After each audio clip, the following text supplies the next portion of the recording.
Hello, I'm Michael Finn, Holistic Exercise and Lifestyle Coach, and today I'm going to show you a side flexion on the ball. This is going to work all of our obliques and our quadratus laborum on the side of our back and work on lateral stability. Very important throughout life that we work all three planes of motion so that we have strength and stability in every motion and the directions that we move. So, we need a big exercise ball, Swiss ball, yoga ball, whatever you want to call it, ball.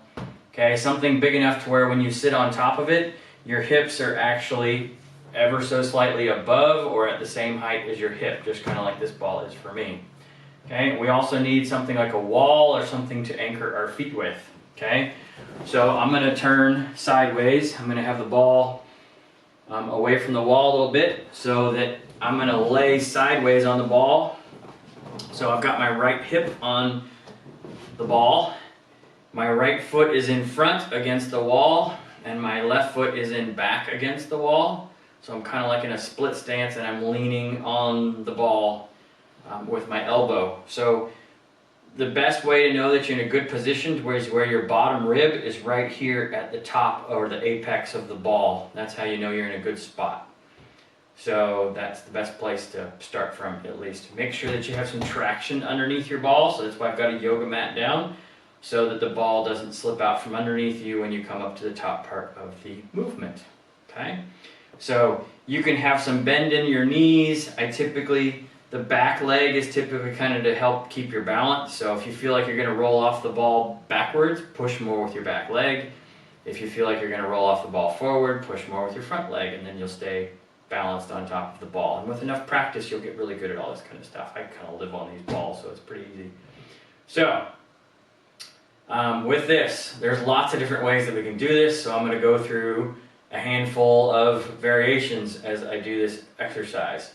So we want to make sure that we stay straight forward. We don't want to twist towards the wall. We don't want to twist towards the ball. Okay? That's future exercises once we have good balance here. We also don't want the hips to move a lot either. Alright, so I'm going to start by having the arms stretched out to the side like I'm a big T. So now my right hand is all the way down by the floor and my left arm is straight up towards the ceiling, and I'm laying and stretched around the side of the ball. This is actually a really good stretch. I have another video on stretching over the side of the ball like this. So take a big inhale here and then exhale and do a lateral kind of sit-up so that I'm sitting up to my left, still staying straight forward. I'm not twisting towards the wall. And then inhale as I lower back down. Exhale as I come up. Inhale as I go back down. Exhale as I come back up. So it's a really small movement, especially for me because I have very little room between my ribs and my pelvis. It's just the way that I'm built. Some people have a lot more. And so some people will flex a whole lot. I do not flex nearly as much. Okay? So that's a great place to start, is with the arms out, straight out to the sides. Then you can bring your arms across your chest like you're hugging yourself, and that's going to make it a little bit tougher.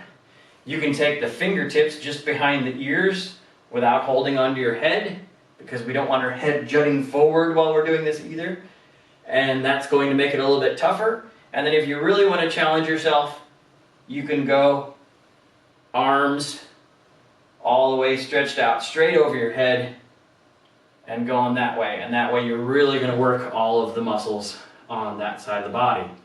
And then after you do that side, you can turn around and go on your left side with your left foot in front and the right foot in the back. And you can do the same thing. Big inhale as you stretch, big exhale as you come up, big inhale as you stretch, big exhale as you come up.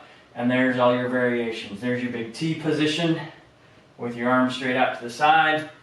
Here's the hugging yourself position with your arms across the chest. Here's the fingertips just behind the ear position without holding your head. And here are the arms stretched out over the top of the head and going that way. All right? So you could also put weight plates across your chest and all these other kind of things, but the big thing is get really good with your body before you do anything else, because that's what's most important in life and what we spend the most time with anyway. So, if you got questions, reach out, subscribe, ring the little bell. Put some comments down below, and I hope you have fun working your obliques and your quadratus laborum, and have a happy and healthy day, and I will see you all in the next video.